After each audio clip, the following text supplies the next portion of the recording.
Lord of மிசரீஸ் episode 9 அதோட Tamil expression தான் நம்ம இந்த வீடியோவில் பார்க்க போகிறோம். ஸ்டோரிக்குள்ளே போகிறதுக்கு முன்னாடி இந்த வீடியோவை லைக் பண்ணிவிடுங்க. அடுத்தடுத்த எபிசோட் தமிழ் எக்ஸ்பிரஷன் வேணும்னு நினச்சிங்கன்னா நம்ம சேனலை சப்ஸ்கிரைப் பண்ணி வச்சுக்கோங்க. எல்லா வீடியோவுமே நம்ம அப்லோட் பண்ணுவோம். இப்போ ஸ்டோரிக்குள்ளே போகலாம்.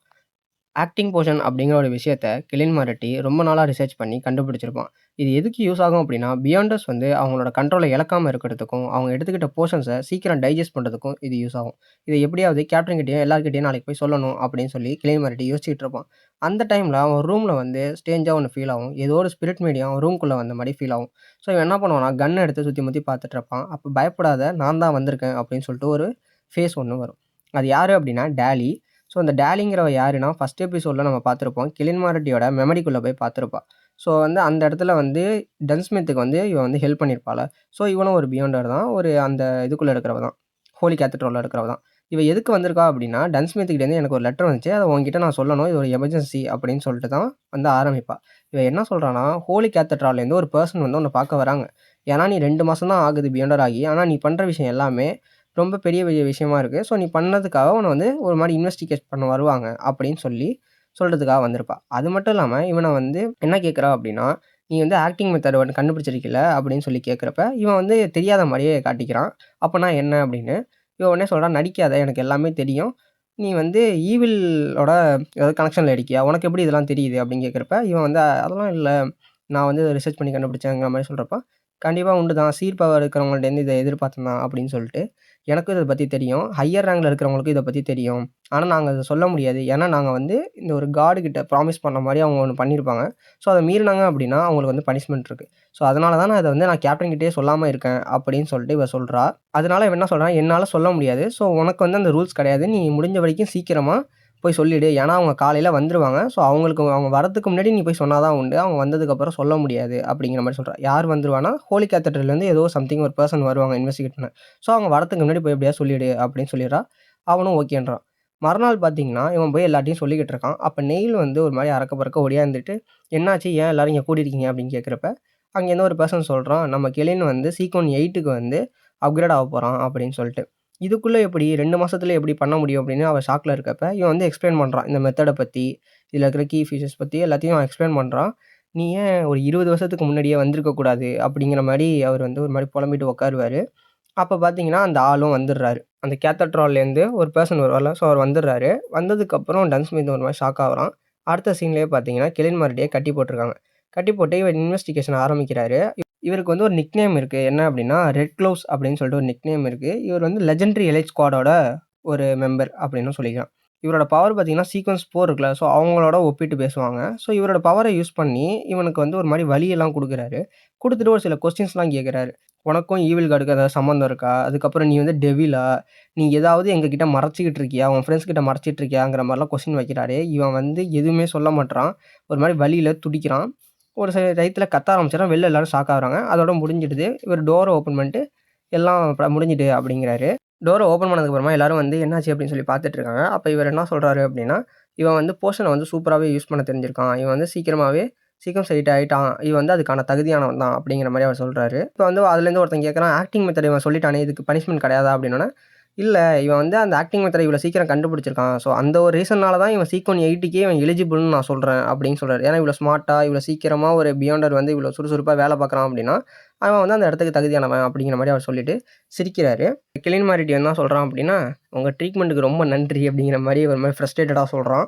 சொல்லி முடிச்சதுக்கப்புறமா இவனை வந்து லாக்கை ரிமூவ் பண்ணிவிட்டு, நான் வந்து ஃபஸ்ட் டைமாக ஒரு 2 மாதத்துல அப்கிரேட் ஆகிற பியாண்டரை இப்போ தான் பார்க்குறேன் அப்படின்னு சொல்லிட்டு அவர் சொல்கிறாரு. அப்போ வந்து எல்லாரும் சீக்கிரம் வாங்க நம்மளோட வேலையை பார்ப்போம் அப்படின்னு சொல்லிட்டு எல்லாரும் அந்த உண்மை தெரிஞ்சு போயிட்டல. ஸோ இவங்க எல்லாரையும் இப்போ ப்ராமிஸ் பண்ண வைக்கிறாங்க. ஒரு ஸ்வாட் மாதிரி ஒன்று எடுத்துகிட்டு, ஸோ இதில் வந்து எல்லோரும் கையை வைங்க அப்படின்னு சொல்லிட்டு இவர் சொல்கிற ப்ரேயரை எல்லாரும் சொல்லணும்னு சொல்லிட்டு சொல்கிறாங்க.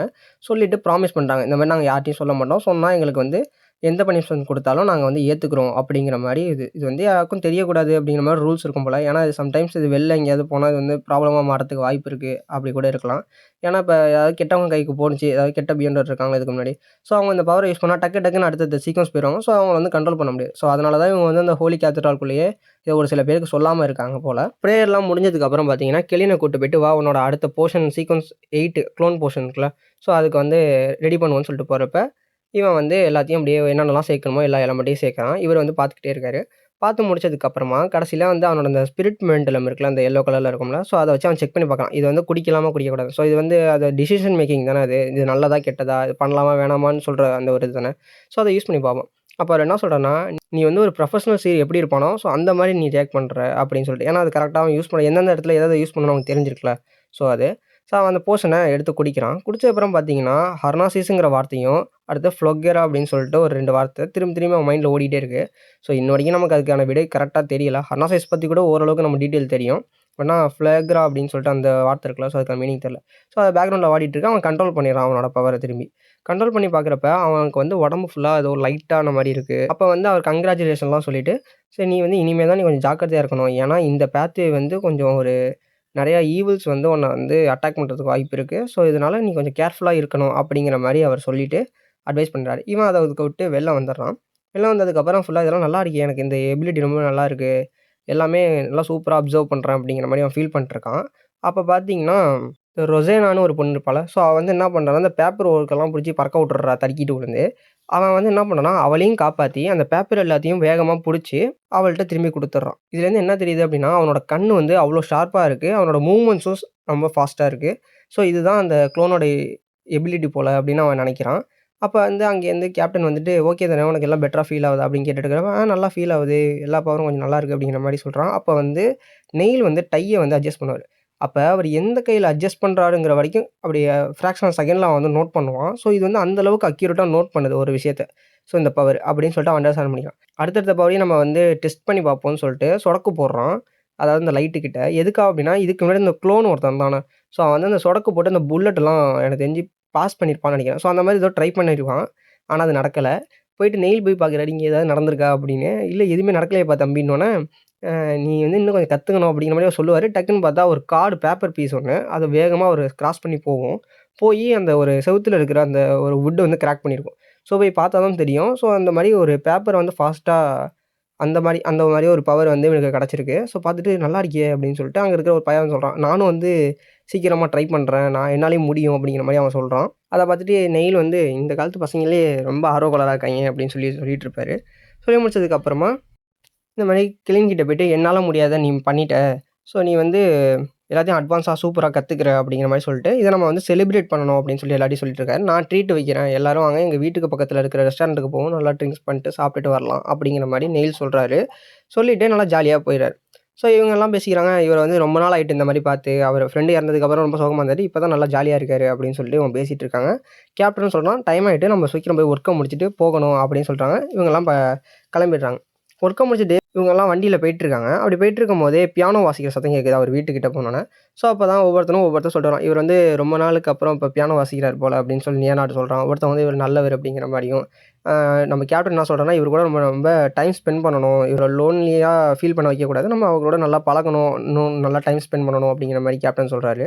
போயிட்டு கிளீன் போயிட்டு அவர் டோர போய் தொறக்கலான்னு பார்க்குறப்ப டோர் லாக் ஆயிடும். நான் தான் வந்திருக்கேன் அப்படின்னு சொல்லுவான். இல்ல இன்னைக்கு என்னால வர முடியாது.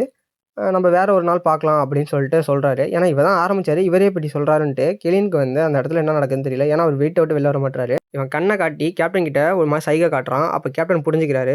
லியோனார்டையும் இன்னும் 2 பேரையும் அனுப்பி, அவரு வந்து எதையோ எடுத்துட்டு வர சொல்லி அனுப்பி விட்டுறாரு. இப்ப வந்து கேப்டனும் உள்ள போயிட்டு, இந்த மாரி "நீங்க கதவ தொறங்க. என்ன ஆச்சு?" அப்படின்னு கேட்கிறப்ப, "எனக்கு உடம்பு முடியல. என்னால இன்னைக்கு வர முடியாது. நீங்க போயிட்டு வாங்க." அப்படிங்கிற மாரி சொல்றாரு.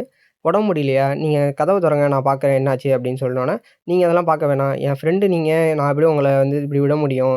நான் உங்களோட 20 வருஷம் பழக்கம்." அப்படிங்கிற மாரிலாம் கேப்டன் சொல்றான். அப்படின்னோனே, "என்னால முடியாதுன்னு சொல்லிட்டு, நீ வந்து பொய் சொல்ற." அப்படின்னு சொல்லிட்டு பார்த்தா, அந்த கதவுலேருந்து ஒரு மாரி ரத்தம்லாம் வருது வெளில. அந்த கார்டன்லாம் பார்த்தீங்கன்னா, அங்கங்க இந்த ரத்தத்தால ஆன மாரி கிராஸ்லாம் இருக்கு. ஸோ இவரு என்ன சொல்றாரு அப்டின்னா, "நீங்க கதவ தொறங்க. நான் உங்கள ஒரு தடவ பார்த்துட்டு போயிடுறேன்" அப்டின்னோனே, "சரி நீ பார்த்தா போயிடுவியா?" அப்டின்னு கேட்டோனே, நான் பார்த்தோனே போயிருவேன்" அப்டின்னு சொல்லி கேப்டனும் சொல்லிடுறாரு. அதனால கதவ தொறக்குறாங்க. உள்ள போய் பார்த்தா, எங்க பார்த்தாலும் இப்டி பிளட் வந்து அப்டியே உறைஞ்சு உறைஞ்சு இருக்கு. எல்லா இடத்துலயுமே பியானோல, டெஸ்க்ல, மேல வால்ல எல்லா இடத்துலயுமே ஃபுல்லா அந்த வீடே பார்த்தீங்கன்னா, அந்த பிளட்டால உறைஞ்சு உறைஞ்சு அங்கங்க இருக்கு. ஸோ சதையாவும், ரத்தமாவும் இருக்கு. பார்க்கவே ஒரு மாரி அருவருப்பா.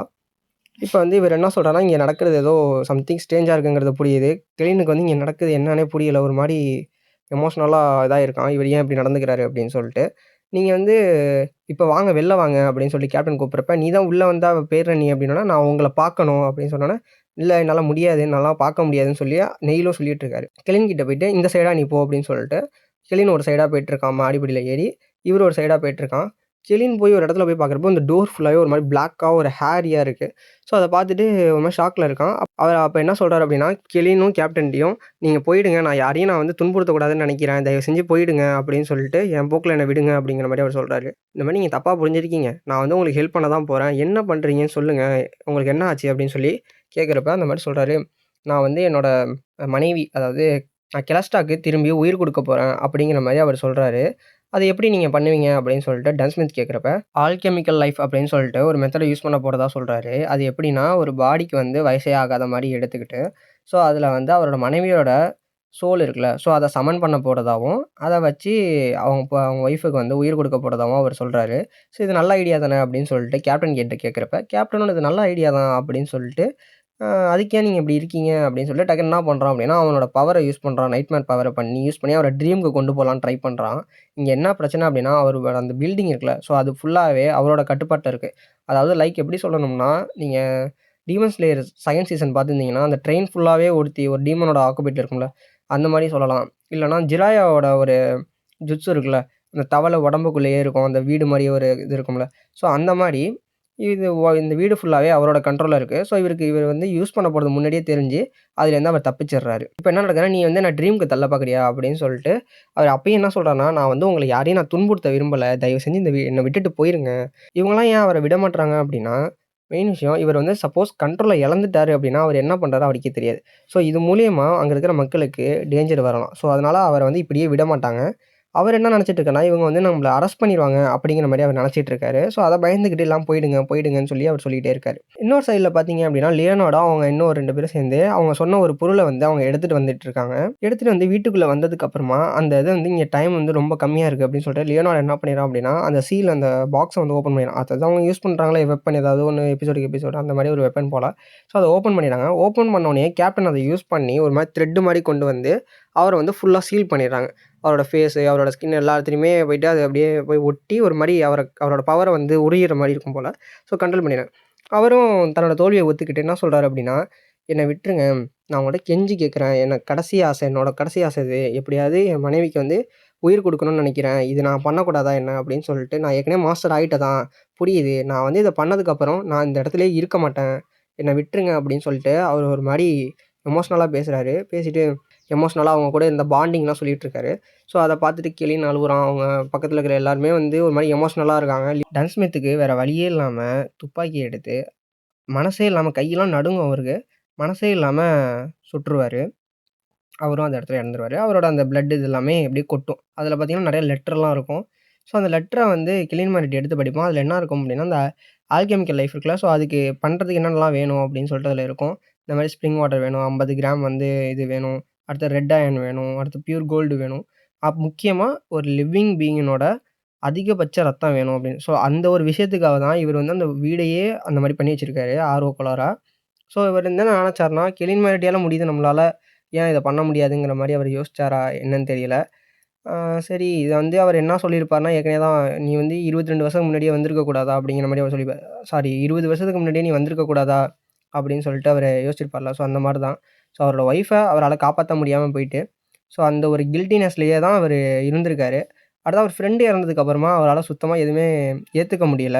அதனால தான் இந்த மாரி ஒரு ஒரு முடிவ அவரு எடுத்துட்டாரு. அங்க இருந்த ஒரு கண்ணாடிய மட்டும் டன் ஸ்மித் எடுத்து பாக்கெட்குள்ள வச்சுக்கிட்டு, ஒரு மாரி எல்லாருமே சோகமா போயிடுறாங்க. அவர போய் அடக்கமும் பண்ணிடுறாங்க. அங்க போயிட்டு பிரேயர்லாம் பண்றாங்க. ஸோ இவரு எப்படி இருந்தாரு? அதுக்கப்புறம் இவரோட ஆத்மா சாந்தி அடையணும் அப்படிங்கிற மாரி சம்திங்லாம் சொல்லி அடக்கம் பண்ணிடுறாங்க. முடிஞ்சதுக்கு அப்புறமா கிலின் மாரிட்டி கண்ணுக்கு வந்து அவர் வந்து அவரோட ஒய்ஃபோட சேர்ந்துட்டாரு அப்படிங்கிற மாரி தெரியுது. அதோட அந்த எபிசோட முடிக்கிறாங்க. கடைசில ஒரு விஷயத்த வேற சும்மா இல்லாம போட்டுவுட்டாய்ங்க. என்ன அப்படின்னா, "if I cannot save her then I shall accompany her" அப்படின்னு சொல்லிட்டு சொல்லியிருக்காய்ங்க. அதாவது என்னால அவள காப்பாத்த முடியல அப்படின்னா, அவளுக்கு துணையா நான் போயிடுறேன் அப்படிங்கிற மாரி ஒரு வாக்கியம். நல்லா இருந்தது. ஆனா நமக்கு தான் வேதனைய கொண்டுட்டாய்ங்க. ஸோ அடுத்தடுத்த எபிசோடும் எப்படி இருக்க போகுதுன்னு தெரியல. நான் நம்ம சேனல்ல அடுத்தடுத்த எபிசோட முடிஞ்ச வரைக்கும் எவ்வளோ சீக்கிரம் போட முடியுமோ நான் போடுறேன்.